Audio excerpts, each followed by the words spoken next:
Attorney Cruz, gaano po katotoo na wala na ang hasyenda, pati na ang kumpanyang pinaghirapan ng mga magulang ko?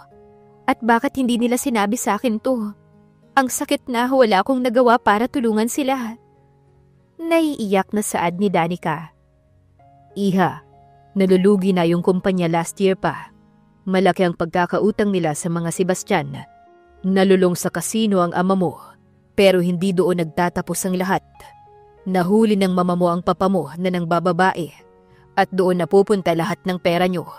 Ngayon, isa na lang ang pwede mong kausapin, kundi ang mga Sebastian. Wala na akong magagawa, Iha. Hindi mo na matutubos ang kumpanya pati ang hasyenda. It's billions, Iha. Ganoon kalaki ang naipatalo ng iyong ama at napunta lang lahat sa babae niya. Paliwanag ni Attorney Cruz. Hindi iyon matanggap ni Danica. Bakit wala man lang sinabi ang kanyang ina sa kanya? Bakit nila tinago to sa akin? Sorry, Mom. Wala ako sa tabi mo nung panahong kailangan mo ako. Wala man lang akong nagawa. Kailangan kong puntahan ang mga Sebastian. Makikiusap ako. Kahit lumuhod pa ako, wag lang kunin ang bahay na to. Wala na akong magagawa kundi lapitan si Marcus. Siya na lang ang pag-asa ko. Pero paano ako makakaalis kung wala si Nay LV? Saan ko pwedeng iwanan ang mga bata?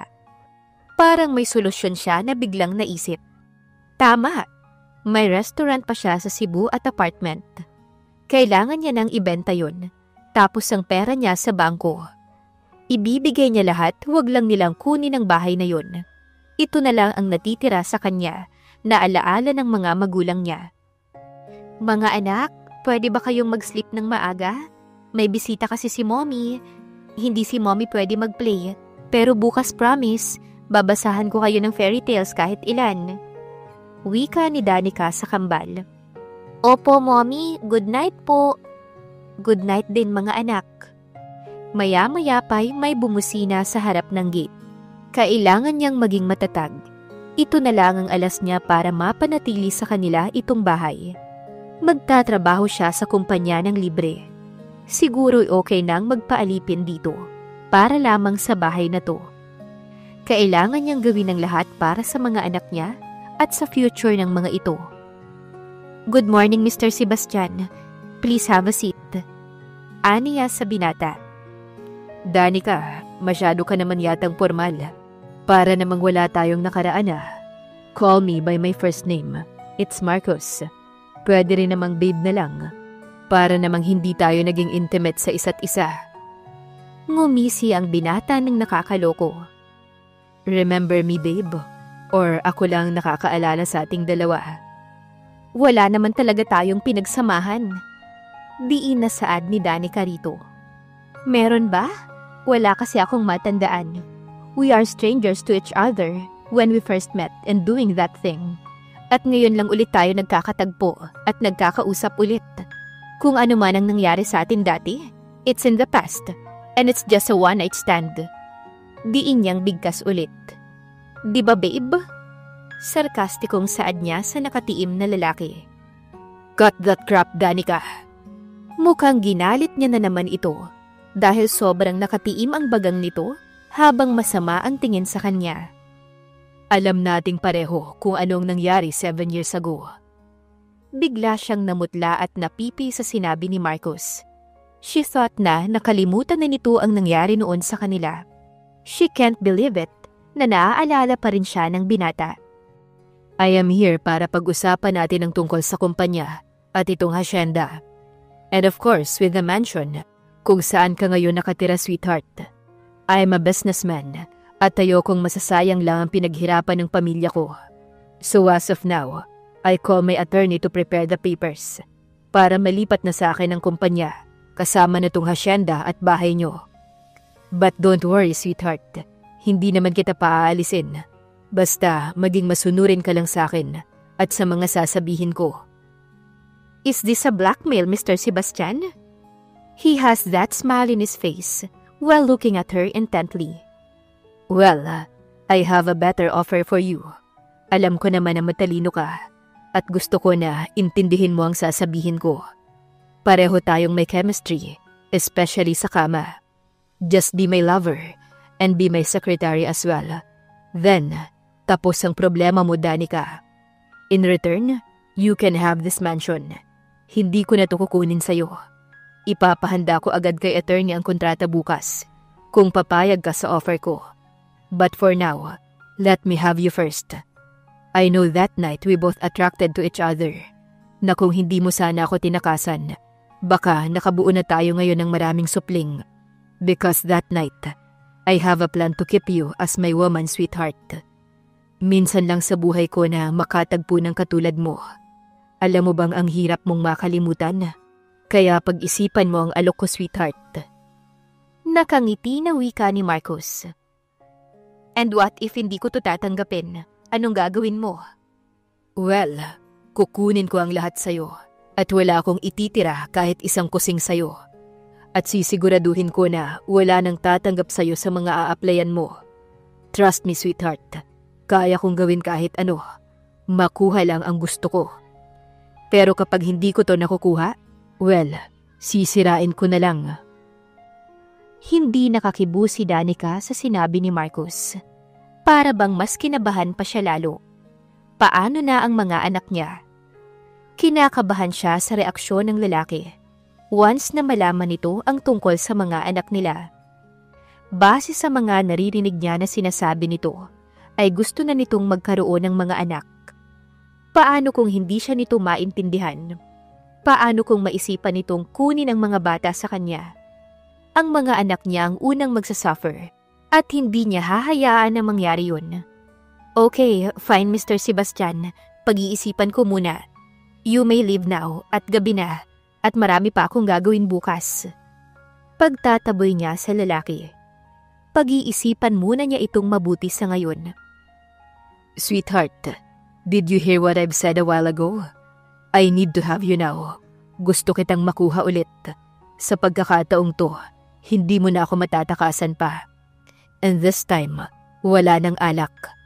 Gusto kong malaman kung bakit ako nahibang sa'yo ng ganito katindi. Hindi napaghandaan ni Danica ang mga sumunod na nangyari. Basta't naramdaman na lamang niya na magkalapat na ang kanilang mga labi. Hindi niya napaghandaan nang halikan siya nito. Pinilit niyang iniwas ang kanyang muka. Pero mas lalo lamang humigpit ang pagkakayakap nito sa kanya. Halos pangapusan sila ng hininga nang pakawalan nito ang kanyang mga labi. Same taste. Parang mas lalong tumamis ang mga labi mo, babe. Malambing na saad ng binata. Hindi na siya nakapagprotesta pa nang muli nitong halikan ang kanyang mga labi. Nag-umpisa na ring maglakbay ang mga kamay nito sa kanyang katawan. Balak niya sana itong itulak, pero nahawakan nito ang mga kamay niya, sabay taas sa ulunan niya. Napasinghap si Danica ng sandaling yun. Para siyang biglang lalagnatin sa init na biglang lumukob sa kanyang pagkatao. Dahan-dahan siyang napahiga sa sofa, na naroon habang tinatabihan siya nito. Wala pa ring tigil ang mga kamay nito sa paglakbay sa kanyang katawan. At nang sandaling iyon, hindi na siya nakapagprotesta. Muli ay nakuha siya ni Marcos. I really miss this feeling. At ikaw lang ang nag-iisang babaeng tanging nakapagparamdam sa akin ng ganito. Hindi nakapagsalita si Danica. Bagkus ay tinalikuran niya ng higa ang binata. Kinabukasan. Good morning, babe. Kamusta ang gising mo? Nakangiti na sad ni Marcos. Anong oras na ba? Bakit nandito ka pa? Wala ka bang pasok ngayon? Actually, meron. Pero hinintay lang talaga kitang magising. Pinapunta ko na lang dito si attorney para dalhin ang kontrata. Siguro naman, hindi mo nababawiin pa kung ano man ang desisyon mo. Oo naman, may isang salita ko. Katunayan yung nangyari kagabi. Napatiimbagang ang lalaki.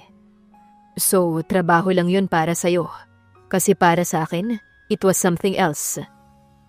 Maya-maya parang may pag-uusap silang narinig sa labas. Mommy, are you there? Kainis. Parang binuhusan ng malamig na tubig si Danica ng sandaling yun. Nanlalaki ang kanyang mga mata. Ang mga anak niya nasa labas. Paano niya ipapaliwanag to? Hindi pa siya ready.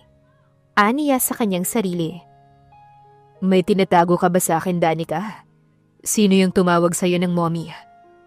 Balak na sana nitong buksan ang pintuan, pero pinigilan niya ito.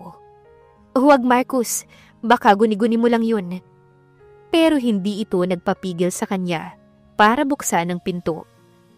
Parang biglang tumigil ang pagtibok ng puso niya nang tuluyang mabuksan ni Marcus ang pinto.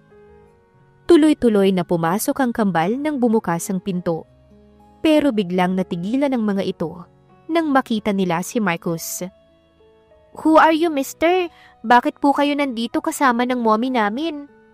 Walang kakurap-kurap na tanong ng anak na lalaki. Biglang parang gusto na lamang niyang hilain ang mga ito palabas ng pinto. Pero narito na ang mga ito.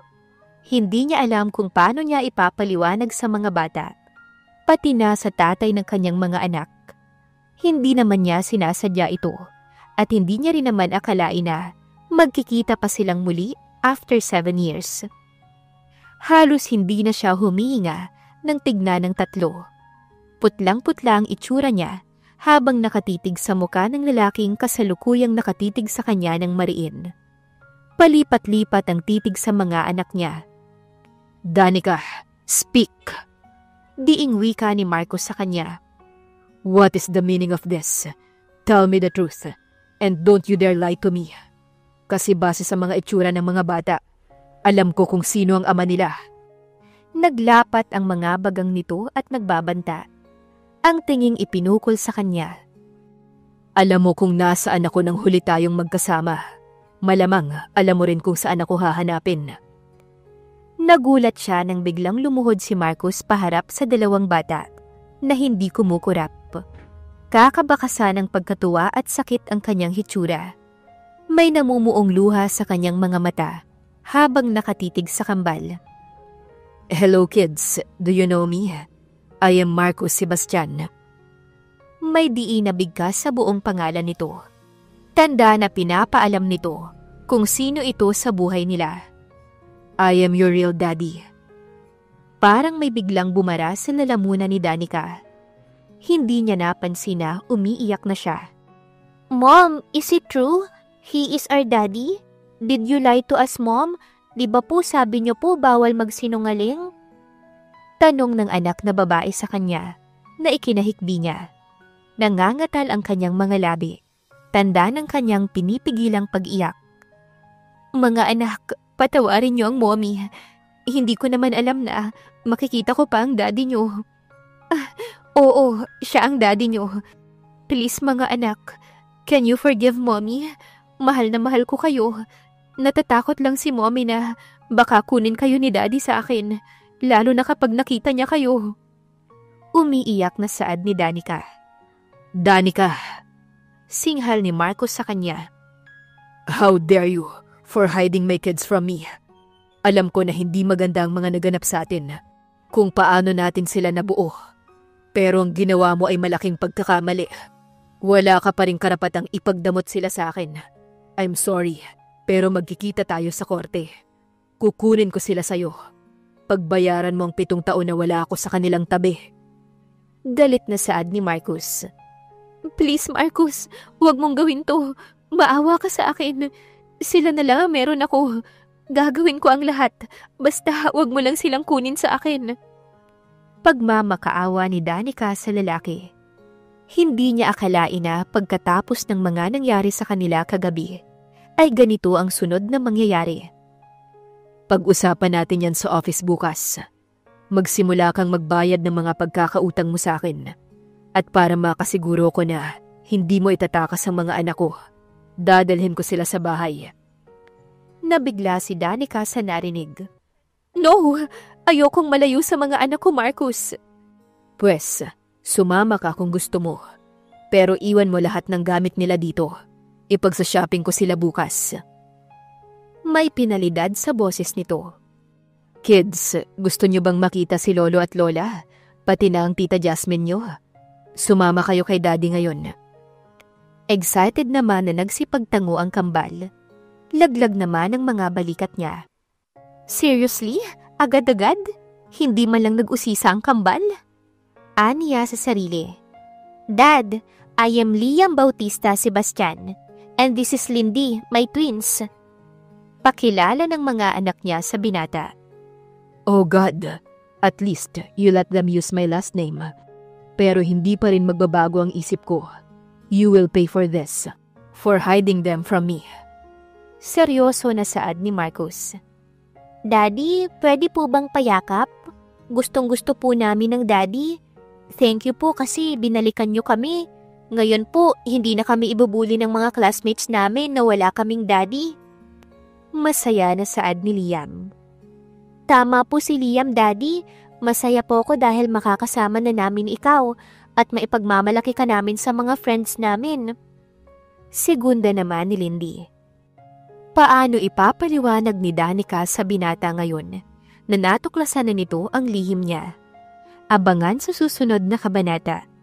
Please like, share, subscribe for more updates. Maraming salamat po.